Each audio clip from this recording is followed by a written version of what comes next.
Oh, ini berarti pertidaksamaan materinya. Materi tentang pertidaksamaan. Gimana nih cara ngerjainnya? Kita cek. Soalnya adalah himpunan penyelesaian dari pertidaksamaan 2 pangkat X dikurang 2 pangkat 1 kurang X. Kita tulis dulu ya. Jadi kalau ada soal kayak gini kita buat langkah sederhana dulu. Jadi soalnya itu dibuat sederhana. Ingat kalau pangkat, pengurangan pangkat tuh artinya pembagian. Kita bagi aja dia. Nah, gitu ya. Satunya pindah ruas saja. Oke. Kalau udah biasanya yang kayak gini-gini nih dimisalin sama P gitu ya kan. Jadi 2 pangkat X tuh P aja. Nah jadinya soalnya berubah jadi P kurang 2 per P kurang 1 kecil dari 0. 2 pangkat 1 tuh 2. Kita kali P semua biar P yang bawah ini hilang. Jadi P kuadrat kurang 2 karena P nya udah hilang. Min 1 juga dikali P jadi min P kecil dari 0 ya. Kita rapihin jadi min P min 2 gitu. Kalau udah itu baru kita faktorin. PP min 2 1 positif gitu ya. Berarti pembuat nolnya berapa aja nih? 2 atau min 1. Oke. Kalau udah 2 sama min 1, kayaknya untuk min 1 nih nggak bisa nih. Perpangkatan hasilnya min 1 karena di sini dia bilang 2 pangkat X, 2-nya positif. Gitu ya. Nah ini nggak usah dicari, yang ini aja langsung. Berarti 2 pangkat X sama dengan 2 gitu ya. Berarti X nya sama dengan 2 log 2, yaitu sama dengan 1. Benar gak? Nah tapi ini pertidaksamaan, bukan sama dengan gini.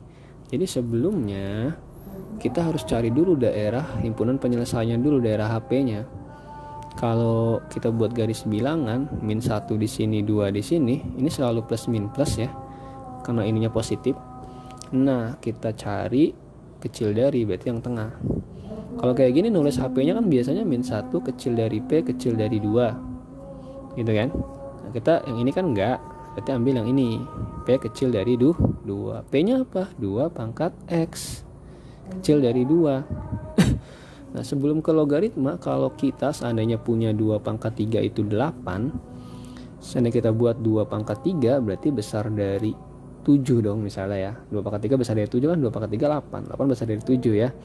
Kalau kita mau rubah 2 pangkat 7 itu tetap besar dari apa jadi kecil dari? Jadi kecil dari. Kenapa? 2 pangkat 2 kok 2 pangkat 7? 2 log 7 ya. Kecil dari 3. Oh sorry, 2 log 7 kecil dari 3. Nah kalau kita punya 2 pangkat 3 itu 8, nanti kita bisa buat misalnya 2 pangkat 3 besar dari 7. Maka kalau 2 log 7 apakah masih besar dari 3? Enggak kan, tapi kecil dari 3. Karena kenapa? 2 log 8 aja 3. Kalau 2 log 7 kemungkinan 2 komaan. Nah itu kecil dari 3. Kenapa dibuat kayak gini? Biar paham. Jadi 2 pangkat X kecil dari 2 itu berarti 2 log 2 kecil dari menjadi besar dari X. 2 log 2 1 ya. 1 besar dari X. Berarti X nya kecil dari 1. Nah itu jawabannya, berarti X kecil dari 1. Nah berarti jawabannya ini yang C. Itu ya, logaritma campur sama pertidaksamaan. Itu emang tipe soal UTBK banget. Dia kombinasi dari 2 materi.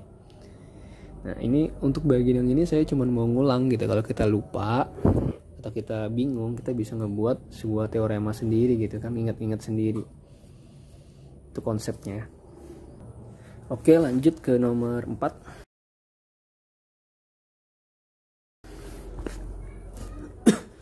Ini ada soal banyak siswa kelas A 30 orang, siswa kelas B 20 orang, rata-rata ujian matematik kalau kelas A itu 10 dari kelas B, kurang dari kelas B. Berarti kelas B itu tinggi ya, rata-rata ujiannya kelas A itu lebih rendah 10-nya. Misalnya kalau kelas B 70, kelas A-nya 60 gitu. rata-rata gabungan dari mereka berdua 66. Nah, berapa kira-kira rata-rata nilai kelas B gitu ya. Banyak caranya ya, ini saya ngerjain karena saya belum ngerjain 2 kali gitu ya, karena saya baru nyoba juga. Jadi kalau ada cara yang lebih cepat mungkin bisa ya, tapi ini caranya runut dan insya Allah mudah dimengerti ya. Ada, kita buat total nilai aja dulu ya. Total nilai kelas A itu kita misalkan saja sebagai A aja gitu ya. Total nilai kelas B ya B. Nah, jadi kalau ada rata-rata kelas A, berarti ya total nilainya dibagi sama total siswanya. Kalau rata-rata kelas B gimana? Ya sama aja. Kelas B kita misalkan tadi jumlah nilainya B dibagi sama orangnya B berapa tuh? 20 orang. Udah dapet nih. Kita baca persamaan pertama. Rata-rata kelas A 10 kurang dari kelas B. Berarti rata-rata kelas A ini adalah A per 30 kan. Lebih kecil kan dari B. Kalau dia mau sama kayak B, berarti si B nya harus dikurang dengan 10 nilainya. Gitu ya. Nah, untuk mempermudah perhitungan, ini bisa kita sederhanain, dikali aja 10 semua. Ya, jangan dikali 10 semua, dikali 60 semua deh. Kenapa dikali 60? Biar 30 sama 20 bisa hilang gitu ya. Ini kita kali 60, ini kita kali 60, ini kita kali 60. 60 30 2, berarti A nya 2A. Sama dengan 60 bagi 20 3B. 60 kali 10 600. Nah, ini untuk ngemudahin aja nih, simpen nih, siapa tahu berguna nanti ya. Baca paragraf berikutnya. Paragraf kalimat. Jika rata-rata nilai ujian matematika gabungan. Nah, kalau rata-rata gabungan berarti jumlah nilai A ditambah jumlah nilai B dibagi sama jumlah siswa antara A dan B. Jumlah siswa A dan B berapa? Ya 50 lah, 30 tambah 20 kan. Nah, itulah 66 katanya. Bisa dikali silang nih. Jadi berapa? A tambah B 66 kali 5. Kalau saya kalau kali 5 tuh dibagi 2 aja itu. 66 bagi 2 kan 33. Tambah nolnya 2. Itu cara cepatnya. Jadi A tambah B 3300. Berarti kalau A tambah B 3300, A itu sama dengan 3300 dikurang B dong. Boleh nggak gini? Ya boleh. Nah udah, dapet deh, kita substitusi aja dia ke atas ya. 2A berarti 2 buka kurung, A nya apa tadi? 3300 kurang B. Wah, sama dengan 3B kurang 600. Kali pelangi ke dalam, 2 kali 3300 6600 kurang 2B sama dengan 3B kurang 600. B sama B kumpulin. Nah, jadi 6600 tambah 600 itu jadinya 7200, singkat aja. 3B tambah 2B itu jadinya 5B. B nya tinggalin sendiri, berarti 5 nya pindah jadi di bawah, dibagi, berarti B nya 7200 bagi 5. Kalau bagi 5 saya kali 2, 72 kali 2 kan 144. Nah gitu. Tambah 0 nya 1, nah, 1440. Itulah B tadi apa? Total nilai siswa B, kelas B. Nyata soal nanyanya apa? Oh, rata-ratanya. Kalau mau rata-ratanya berarti si 1440 ini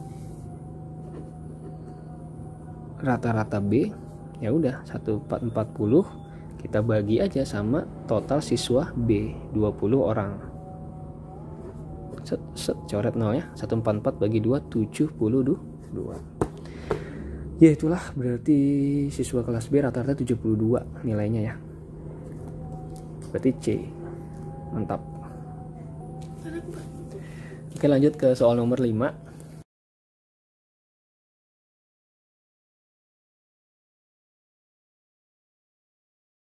Tentang limit.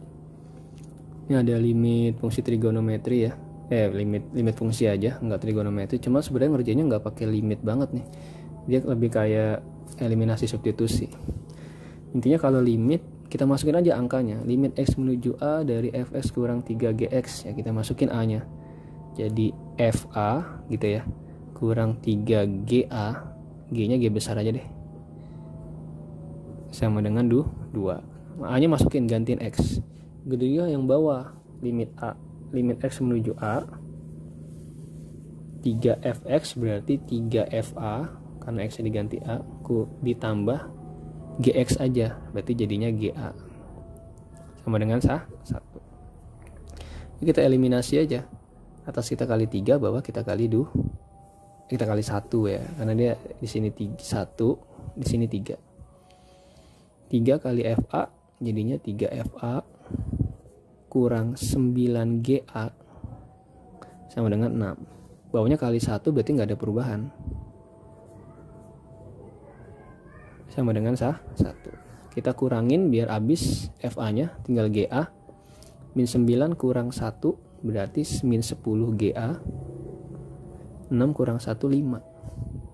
ga nya tinggalin sendiri, berarti min 10 nya pindah. Kalau pindah jadi pembagian, 5/10 adalah min setengah. Udah dapat GA, kita substitusi aja ke dalam FA. Pilih yang mana yang gampang. Nah, misalnya yang bawah ini ya, gampang ya. Berarti 3FA ditambah GA. Nih GA-nya nih min setengah, sama dengan 1. Kalau mau tahu FA-nya berarti min setengahnya pindah jadi penjumlahan. Nah, berapa tuh 1 tambah setengah? 3/2. Jadi nanti FA-nya adalah 3/2 dikali, nah, 3-nya kalau pindah jadi dibalik ya, sepertiga, coret. Jadi FA-nya adalah 1/2. Dapat FA, dapat GA, kita masuk ke soal kebetulan nanya limit X menuju A dari fx per gx. Ya udah, masukin aja. Kalau dimasukin berarti nanti dapatnya FA dibagi GA, kan X nya menuju A, jadi X kita tukar jadi A. Ini pertanyaan soal. FA nya udah dapat setengah, GA nya udah dapat min setengah, dicoret dapatnya min 1. Berarti jawaban untuk nomor 5 ini adalah min 1. Oke, itulah tadi pembahasan 5 soal UTBK ya. Nanti kita lanjut ke soal nomor 6 sampai 10. Jangan lupa subscribe, share, dan komen, like juga jangan lupa. Intinya 2020 ini teman-teman harus masuk perguruan tinggi favorit. Berikutnya mungkin kita bahas soal IPS ya, atau lanjutin Saintek tapi nomor 6. Oke, sampai sini dulu videonya. Kurang lebihnya mohon maaf. Wassalamualaikum warahmatullahi wabarakatuh.